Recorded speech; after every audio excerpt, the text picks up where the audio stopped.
विनेश फोगाट ने कुश्ती को कहा है अलविदा। विनेश फोगाट ने सोशल मीडिया पर संन्यास का ऐलान किया। विनेश फोगाट ने सोशल मीडिया पर लिखा, मां कुश्ती मेरे से जीत गई, मैं हार गई। माफ करना, आपका सपना नहीं पूरा कर पाई, टूट चुका है। अलविदा कुश्ती 2001-2024। आप सबकी हमेशा ऋणी रहूंगी, माफी। ये विनेश फोगाट की तरफ से आप देख पा रहे हैं, ये जो पोस्ट है वो किया गया बेहद ही भावुक कर देने वाला। ये पोस्ट बहुत ही इमोशनल जो इसमें लाइन्स थे वो नजर आ रही है। हमारे स्पोर्ट्स एडिटर शिवेंद्र इस वक्त जुड़े हुए हैं फुल लाइन के जरिए। शिवेंद्र, हालांकि जो खबर ये जरूर सामने आ रही है कि विनेश फोगाट की तरफ से सीएस में अपील की गई है, जो इसमें सबसे टॉप एपिलिएट है वहां पर, लेकिन इसके पहले ये संन्यास का फैसला लिया गया और बहुत ही इमोशनल लाइन के जरिए कहा गया कि जो कुश्ती है वो जीत गई और मैं हार गई। क्या आप अभी भी माता पिता बनने का सपना देख रहे हैं? अपोलो फर्टिलिटी के साथ अपने माता पिता बनने का सपना पूरा करें। मुफ्त परामर्श के लिए 9953440671 पर कॉल करें। बिल्कुल करुणा, और जो अपील की गई है उसमें कहीं ना कहीं देशवासियों को भी पता है, जो लोग खेलों की खबरों पर नजर रखते हैं उन्हें भी पता है, और विनेश फोगाट को भी पता है कि अगर मेडल वहां पर मिलने की या वापस आने की कोई उम्मीद है तो वो सिर्फ 1% है। और जब 99% के अगेंस्ट आप काम कर रहे हो तो निश्चित तौर पर वो भावुक पल, वो भावुक एहसास, वो सब कुछ मन में घूम रहा होता है। दूसरी चीज हमें ये भी समझनी होगी कि एक खिलाड़ी, जब एथलीट या कोई भी खिलाड़ी अपने खेल में जाता है, उसके सामने कुछ मंजिलें होती हैं। अब उन मंजिलों की अगर आप बात करें, एशियन चैंपियनशिप होती है, उसमें उनका मेडल है। वर्ल्ड चैंपियनशिप होती है, उसमें उनका मेडल है। एशियन गेम्स होते हैं, उसमें उनका मेडल है। उनकी किटी में अगर कुछ नहीं था तो वो था ओलंपिक मेडल। और वो अच्छी तरह जानती हैं कि 30 साल उनकी इस वक्त उम्र है, लगभग 4 साल बाद जब ओलंपिक्स होंगे तो वो फिजिकली फिट नहीं होंगी कि वो ओलंपिक में पार्टिसिपेट कर पाए। तो निश्चित तौर पर एक भावुक फैसला है, हैरान करने वाला। तो जो कल घटना थी वो घटना थी, लेकिन फैसला जो कहा जाए वो यही कह सकते हैं आप, जैसा आपने भी कहा कि भावुक फैसला है। और अच्छी बात यह है कि बहुत बड़ा वर्ग जो है वो उनके साथ खड़ा हुआ है। हालांकि शिवेंद्र, इस पर नजर हमारी रहेगी, क्योंकि सवाल यही बना हुआ है जो आपने कहा कि 1% चांस है, जो टॉप जो स्पोर्ट्स से जुड़ी कोर्ट है सीएस, वहां पर अपील की गई है। लेकिन जो अपील की गई इसमें क्या क्या बातें रखी गई है, मांग क्या की गई है, उसमें आधार क्या बनाया गया विनेश फोगाट की तरफ से? निश्चित तौर पर यही आधार बनाया गया है। कल से जो बात हो रही थी, भाई अगर उनका जो वजन बढ़ा हुआ पाया गया वो तो फाइनल से पहले बढ़ा हुआ पाया गया। उससे पहले जो उन्होंने 3 मुकाबले जीते और उसमें उन्होंने जो एक पहला मुकाबला अपना जीता वो बड़ा ही करिश्माई परफॉर्मेंस रहा, जहां उन्होंने 4 बार की वर्ल्ड चैंपियन और टोक्यो ओलंपिक की गोल्ड मेडलिस्ट को हराया था। तो उनकी तरफ से यही दलील दी जाएगी, उनकी तरफ से यही कहा गया है कि हमें किसी और मेडल के लिए कंसीडर किया जाए। लेकिन चूंकि नियम जो है वो बहुत साफ है। नियम कहते हैं कि डिस्क्वालीफाइड, इसका मतलब है कि आप डिस्क्वालीफाई कर दिए गए। डिस्क्वालीफाई कर दिए गए तो फिर कोई और मेडल मिलने का लेकिन शिवेंद्र, जो नियम है उसमें बदलाव की मांग भी की गई है, इस पर मैं आपसे बात करूंगा। लेकिन इस बीच एक और बड़ी खबर है, आप बने रहिए शिवेंद्र हमारे साथ। विनेश के संन्यास के ऐलान के बाद बजरंग पुनिया की तरफ से बयान आया है, क्या कहा गया आप देखिए। विनेश, आप हारी नहीं हैं, हराया गया है। ये बजरंग पुनिया की तरफ से, हमारे लिए सदैव आप विजेता ही रहेंगी, आप भारत की बेटी के साथ भारत का अभिमान भी हो, ये बजरंग पुनिया की तरफ से कहा गया। शिवेंद्र, सवाल यही है, देखिए जब लगातार हम देखते थे जंतर मंतर और दिल्ली में जिस तरह से विरोध प्रदर्शन हो रहा था और जिस तरह से यहाँ पर जो आरोप लगाया गया था कुश्ती संघ के प्रमुख के ऊपर उस दौरान, उसको लेकर बजरंग पुनिया भी लगातार उसी दौरान बैठे हुए नजर आते थे, उनका साथ देते हुए नजर आते थे विनेश फोगाट का। और अब बजरंग पुनिया की तरफ से यह कहा गया है कि आप हारी नहीं है, हराया गया है। यानी कि षड्यंत्र और साजिश का जो शक है वो इस बयान में आपको नजर आ रहा है क्या? बिल्कुल नजर आ रहा है, क्योंकि कल से ही आ रहा है। अगर आप कल भी नहीं, अगर आप परसों जाएंगे जब वो क्वालिफाई करती हैं फाइनल के लिए, उसके बाद से ही जो नैरेटिव सेट होता है, उस नैरेटिव में 2 चीजों को जोड़ा जाता है। एक उनके विरोध प्रदर्शन को जब वो जंतर मंतर पर थी, और दूसरा उस सेमीफाइनल मुकाबले को जब वो जीती थी। जबकि 2 बहुत ही अलग अलग विषय हैं। अगर आप खेल को राजनीति से जोड़ेंगे तो फिर ये होगा। रही बात बजरंग पुनिया की, बजरंग पुनिया खुद एक अंतर्राष्ट्रीय पहलवान रहे, ओलंपिक मेडलिस्ट रहे हैं। उनको अच्छी तरह पता है किस तरह के परिस्थितियों में ये चीजें होती हैं। मतलब कोई ऐसा नहीं है कि बीच में ले जाके आप एथलीट को वहां से निकाल लेते हैं और उनके खिलाफ उनको कुछ खिला देते हैं या उनको कुछ खिला देते हैं। उनके साथ जो लोग हैं वो लोग हैं जो जिन पर एथलीट आंख मूंद कर भरोसा करते हैं। वो उनके कोच हैं, वो उनका सपोर्ट स्टाफ है, उनका फिजियो है। और जानकारी ये देना चाहूंगा मैं जी। कि 6 पहलवान गए थे भारत से, उसमें सिर्फ और सिर्फ विनेश फोगाट थी जिनके कोच और जिनके फिजियो को गेम्स विलेज में रहने की इजाजत दी गई थी। बाकी सारे जो पहलवान हैं उनके कोच और फिजियो बाहर होटलों में रुके हुए हैं और डेली पास बनवा कर जाते हैं। तो मैं कम से कम किसी तरह की कॉन्स्पिरेसी थ्योरी पे बिलीव नहीं करता और मुझे लगता भी नहीं है कि ये संभव है इतने बड़े खेलों के लेवल पर। लेकिन जो बजरंग पुनिया का बयान है कि हराया गया है, आप हारी नहीं है, ये अपने आप में कई सवाल खड़े करता है। लेकिन शिवेंद्र, मेरा आखिरी सवाल आपसे यह है कि जो अपील की गई है सीएस में विनेश फोगाट की तरफ से, इसमें यह भी मांग की गई है कि जो नियम है उसको बदला जाए। क्या इस बात की कोई संभावना आपको नजर आ रही है? प्रैक्टिकली बात करें तो नहीं, मुझे नहीं नजर आ रही है, क्योंकि ओलंपिक है। अगर ये कोई छोटे मोटे लेवल का खेल होता तो शायद आप उस पर दबाव बना सकते थे, आप कुछ भी कह सकते थे। लेकिन ओलंपिक खेल बहुत बड़ी चीज होती है करुणा। आप सोचिए, यहाँ पर कोई एक देश, 2 देश या 10 देश हिस्सा नहीं ले रहे हैं, यहाँ पूरी दुनिया हिस्सा ले रही है। और अगर आप एक बार कोई नियम बदलते हैं तो फिर आपके पास उस नियम को बदलने के लिए वैलिड वजह होनी चाहिए। वैलिड वजह यहाँ पर कुछ है नहीं। वजन ज्यादा था तो ज्यादा था, वो चाहे 100 ग्राम ज्यादा था, चाहे 200 ग्राम ज्यादा था। और फिर वही वाली बात है कि अगर हम नियम पर आएंगे तो नियम के हिसाब से उनको डिस्क्वालीफाई किया गया, किसी तरह के बायस से नहीं किया गया। तो अपील जरूर की गई है, देखते हैं क्या होता है। लेकिन मैंने जैसा पहले कहा कि 99% आप मान के चलिए कि कुछ भी नहीं होना। आज फैसला आ जाएगा शिवेंद्र? मुश्किल है कहना, मुश्किल है कहना। ठीक है, ठीक है, चलिए देखना होगा कि अब जो टॉप कोर्ट है स्पोर्ट्स की सीएस, वहां पर क्या फैसला आता है, क्योंकि विनेश फोगाट की तरफ से अपील की गई है और जिस तरह से डिस्क्वालीफाई किया गया है, नियम बदलकर उन्हें एटलीस्ट सिल्वर मेडल दिया जाए, इस बात की अपील जो है वो की गई है। हालांकि इससे पहले संन्यास का जो ऐलान विनेश फोगाट की तरफ से, और बहुत ही भावुक जो उन्होंने लाइन है अपनी मां को संबोधित करते हुए लिखी कि जो कुश्ती है वो जीत गई और वो हार गई। और चलिए इसी को लेकर आगे हम बढ़ रहे हैं। विनेश फोगाट से जुड़ी खबर है। विनेश ने अयोग्य करार दिए जाने के खिलाफ अपील की है। विनेश ने court of arbitration for sports में अपील की है। विनेश पर सीएस 11:30 बजे फैसला आज सुनाएगा, जो जानकारी सामने आ रही है।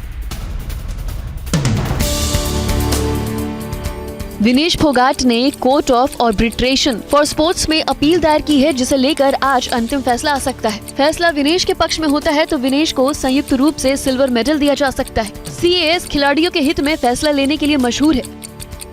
दूसरी तरफ रेसलर बजरंग पुनिया, गीता फोगाट समेत कई खिलाड़ियों ने विनेश को सिल्वर मेडल देने की मांग उठाई है। अमेरिका के रेसलर जॉर्डन बरोज ने UWW से नियमों में बदलाव की मांग की है और विनेश को सिल्वर मेडल देने की वकालत की है। इधर विनेश फोगाट की बहन और भारत के लिए कई मेडल्स को जीतने वाली बबीता फोगाट ने टीवी9 भारतवर्ष से बात की। विनेश के लिए अपने दिल की बात कहते कहते बबीता फोगाट बेहद भावुक हो गई। किसी को भी अंदाजा नहीं था कि ऐसा हो जाएगा। अब तक एक कहावत सुनी थी कि भगवान मतलब थाली में देकर छीन लेता है। आज वो हकीकत सामने देखी है, उस कहावत को आंखों के सामने होते हुए दिखा। रात भर विनेश भी नहीं सोए, पूरा स्पोर्टिंग स्टाफ भी नहीं सोया। हर किसी ने प्रयास किया है, क्योंकि 2.5 kg वेट रात को उनका ज़्यादा था और सुबह तक उनका 100 ग्राम ही अगर वेट बचा था। तो मैं मानती हूँ कि ये बहुत कठिन प्रयास के बाद ये इतना वेट लूज हुआ है। और इधर भारत की स्टार भाला फेंक एथलीट नीरज चोपड़ा आज रात ओलंपिक में लगातार दूसरे स्वर्ण पदक के लिए उतरेंगे। नीरज का मुकाबला रात 11:55 पर शुरू होगा। नीरज चोपड़ा ने क्वालिफिकेशन में दमदार प्रदर्शन किया था और पहले ही प्रयास में 89.34 मीटर का थ्रो कर फाइनल के लिए क्वालिफाई कर लिया था। नीरज ने टोक्यो ओलंपिक की तरह यहाँ भी कुछ सेकंड में फाइनल के लिए क्वालिफाई कर लिया, लेकिन इस बार पिछले ओलंपिक की तुलना में चुनौती अधिक कड़ी है। कुल 9 खिलाड़ियों में से 5 ने नीरज की तरह ही अपने पहले थ्रो में ही फाइनल्स में जगह बना ली थी। नीरज ने ग्रुप ए और बी दोनों में टॉप पर रहते हुए फाइनल्स में प्रवेश किया और इस तरह एडिक्टर की चोट से जुड़ी चिंताओं को भी पूरी तरह से खारिज कर दिया। इधर weightlifter Mirabai Chanu Olympic medal चूक गई है। 199 किलोग्राम वजन उठाकर चौथे नंबर पर चानू रही है। मीराबाई ने देशवासियों से माफी मांगी है। मैंने पूरी कोशिश की लेकिन चूक गई, ये मीराबाई चानू की तरफ से कहा गया। भारतीय weight lifter Mirabai Chanu Paris Olympic में मेडल जीतने में नाकाम रही। वो वेट लिफ्टिंग की 49 किलो कैटेगरी में चौथे स्थान पर रही। इंडियन ओलंपिक एसोसिएशन ने इवेंट के बाद एक वीडियो जारी किया। मेरी तरफ से मैं पूरा कोशिश किया था कि एक मेडल तो जीतने के लिए, पर मेरा हाथ से निकल गई। मेरा किस्मत में आस नहीं था ये मेडल जीतना हारना ये हमारे साथ रहते हैं और किस्मत में रहते हैं। तो मैं पूरा कोशिश किया, ये परफॉर्मेंस में मैं बहुत खुश हूँ। नेक्स्ट टाइम मैं पूरा कोशिश मीडिया मेडल जीतने के लिए।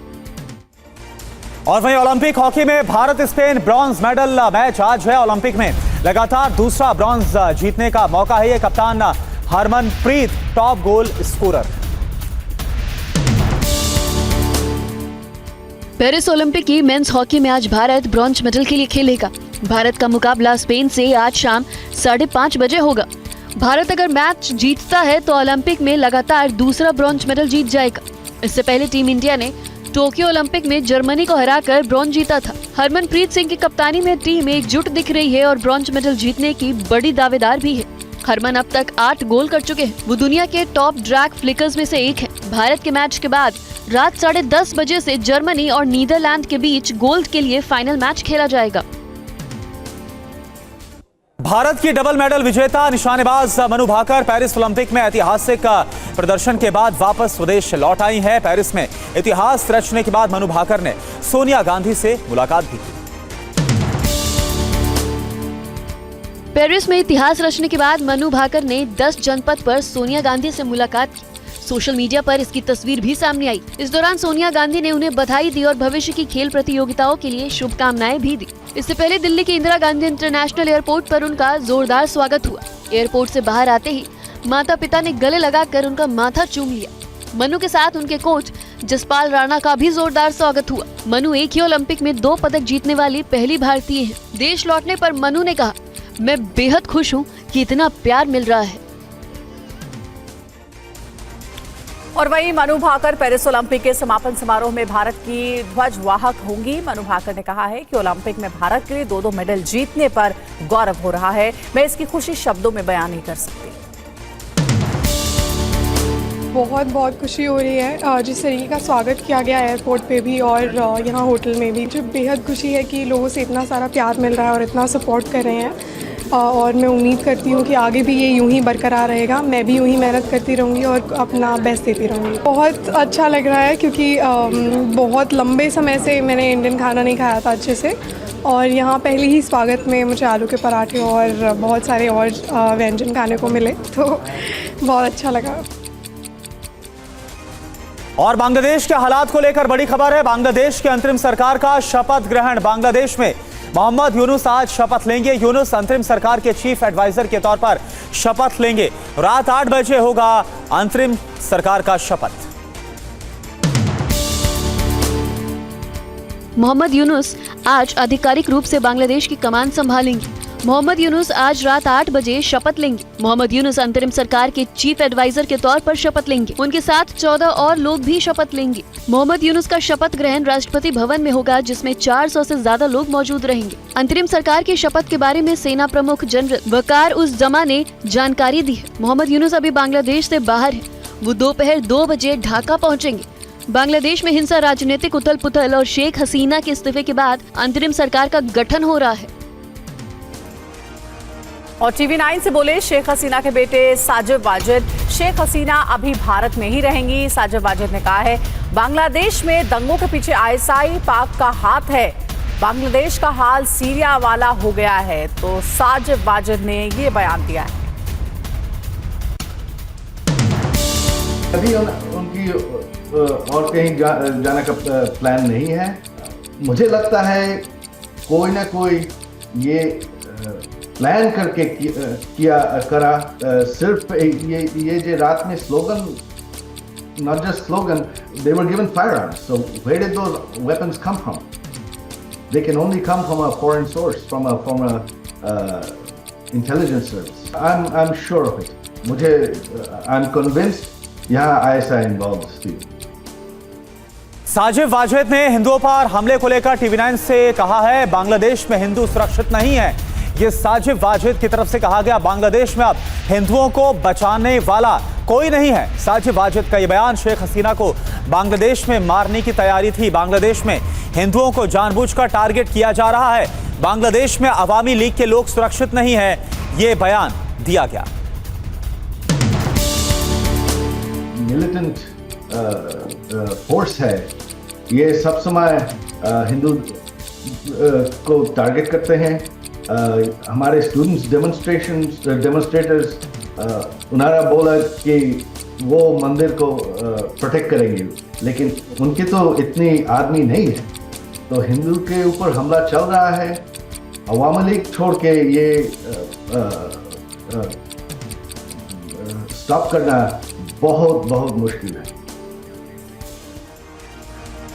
और बांग्लादेश में हिंसा और राजनीतिक उथल-पुथल के बीच बांग्लादेश से सैकड़ों लोग भारत में घुसने की कोशिश में बीएसएफ ने उन्हें जलपाईगुड़ी बॉर्डर पर ही रोक दिया है। पश्चिम बंगाल के जलपाईगुड़ी बॉर्डर पर सैकड़ों बांग्लादेशियों का जमावड़ा लगा हुआ है। लोग बॉर्डर पार करके भारत आना चाहते हैं, लेकिन बीएसएफ उन्हें अंदर आने नहीं दे रहा। वो बांग्लादेश থেকে কিছু লোক আসছে এখানে বর্ডারে আসছে, ওদিকে নাকি খেচাল হয়েছে, এটা শুনতেছি, আমরা খবর দেখতেছি। তো আইসে বর্ডারে আসছে, তো আমাদের যে বর্ডার সিকিউরিটি ফোর্স আছে ওরা আটকায় দিয়েছে, ওদের সঙ্গে কথাবার্তা চলতেছে। बांग्लादेश में जबरदस्त हिंसा हो रही है। वहाँ के नागरिक जान बचाने के लिए अपना घर बार छोड़कर भारत की तरफ भाग रहे हैं। बांग्लादेश में हिंसा को देखते हुए बॉर्डर से सटे गांव में बीएसएफ ने गांव के जनप्रतिनिधियों के साथ बैठक की है। बांग्लादेश में हिंसा के बीच बॉर्डर पर बीएसएफ अलर्ट मोड पर है। एक तरफ बीएसएफ ने बॉर्डर पर सिक्योरिटी बढ़ा दी है, तो वहीं दूसरी तरफ बीएसएफ के एक बड़े अधिकारी आसपास के गांव में लोगों से मिलकर स्थिति का जायजा ले रहे हैं और ये आश्वासन दे रहे हैं कि बॉर्डर पर सब ठीक है। किसी भी तरह की कोई भी अगर विपरीत परिस्थिति होती है तो उसको हम टैकल करने के लिए, उससे लड़ने के लिए, उस पर हावी होने के लिए हमेशा तैयार हैं। और सीमा सुरक्षा बल की तरफ से हम आश्वासन देना चाहेंगे कि देशवासी निफिक्र रहें, आराम से अपना काम करें। और बांग्लादेश में अल्पसंख्यकों पर हमले जारी हैं, इसके खिलाफ भारत में भी लोग गुस्से में हैं। एबीवीपी ने हिंदुओं पर हो रहे हमले के खिलाफ विरोध प्रदर्शन किया।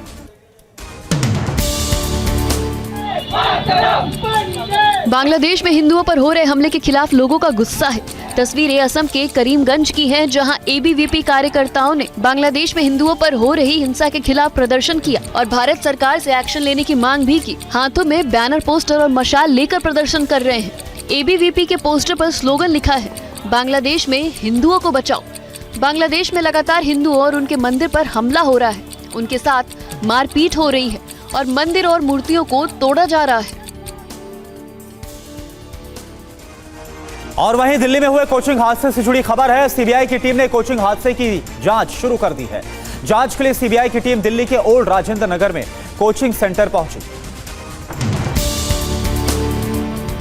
सीबीआई के 10 से 12 अधिकारी राजेंद्र नगर में कोचिंग सेंटर पहुंचे। कोचिंग के बाहर बैरिकेडिंग की गई और जांच शुरू कर दी गई।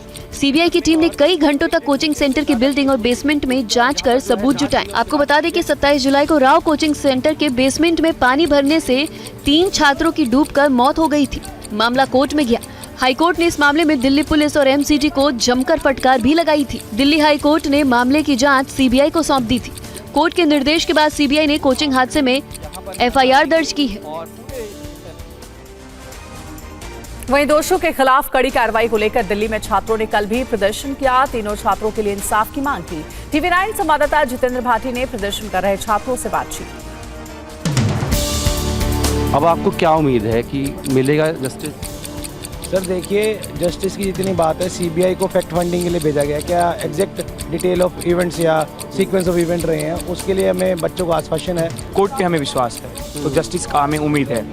और अगर न्याय पक्ष के साथ हो, और कोर्ट से यही अपील है कि यहाँ के जो लोकल पुलिस है थोड़ा सा विश्वास ना करे। हमें उम्मीद है कि अब पता चलेगा और जो भी दोषी होंगे, कल्प्रिट होंगे, उनको सजा मिलेगी। यहीं रहेंगे जब तक हमें प्रॉपर हमारी डिमांड फुलफिल ना हो जाए। माय होम ग्रुप ने खनन के क्षेत्र में एक बार फिर से बड़ी उपलब्धि को हासिल किया है। ग्रुप के 3 खदानों को 5 स्टार रेटिंग के साथ अवार्ड मिला है।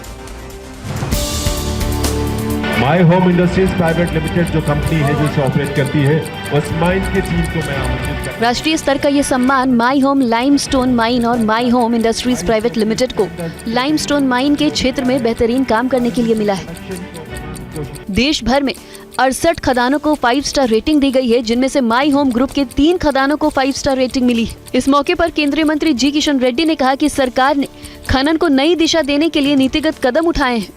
आप लोग जो काम कर रहे हैं अपने अपने क्षेत्रों में, उसके लिए आपको सम्मानित करना, आपको प्रोत्साहन करना ये बेंचमार्क को और आगे ले जाने के लिए आप लोगों को सरकार के तरफ से प्रोत्साहन करने का एक छोटा प्रयास का कार्यक्रम है। महाराष्ट्र विधानसभा चुनाव की तैयारी को लेकर महायुति और महाविकास अघाड़ी में बैठकों का दौर जारी है। चुनावी तैयारियों को लेकर कल मुंबई में कांग्रेस ने एक बैठक की। चुनावी तैयारियों को लेकर इसमें चर्चा हुई। कांग्रेस की बैठक के बाद महाविकास अघाड़ी के नेताओं की भी बैठक हुई, जिसमें तीनों पार्टियों के नेताओं ने बैठक में हिस्सा लिया। महाविकास अघाड़ी करके हम लोगों के सामने जाएंगे और फिर वो हमारे विधायक दल में जिसका नाम आएगा उसके आधार पर वो सीएम बनेगा। अभी कौन किसको कितनी जगह मिल रही है कुछ है, इसके विषय पे चर्चा आज नहीं हो सकती। 16 अगस्त को मुंबई में महाविकास अघाड़ी की एक बैठक होगी, जिसके बाद 20 अगस्त को राजीव गांधी की जयंती पर कांग्रेस पार्टी महाराष्ट्र में चुनावी शंखनाद करेगी। बड़ी खबर उत्तराखंड से। उत्तराखंड में बाढ़ बारिश के बाद भारी तबाही हुई है। बादल फटने की वजह से उत्तराखंड में सड़कों को काफी नुकसान हुआ है।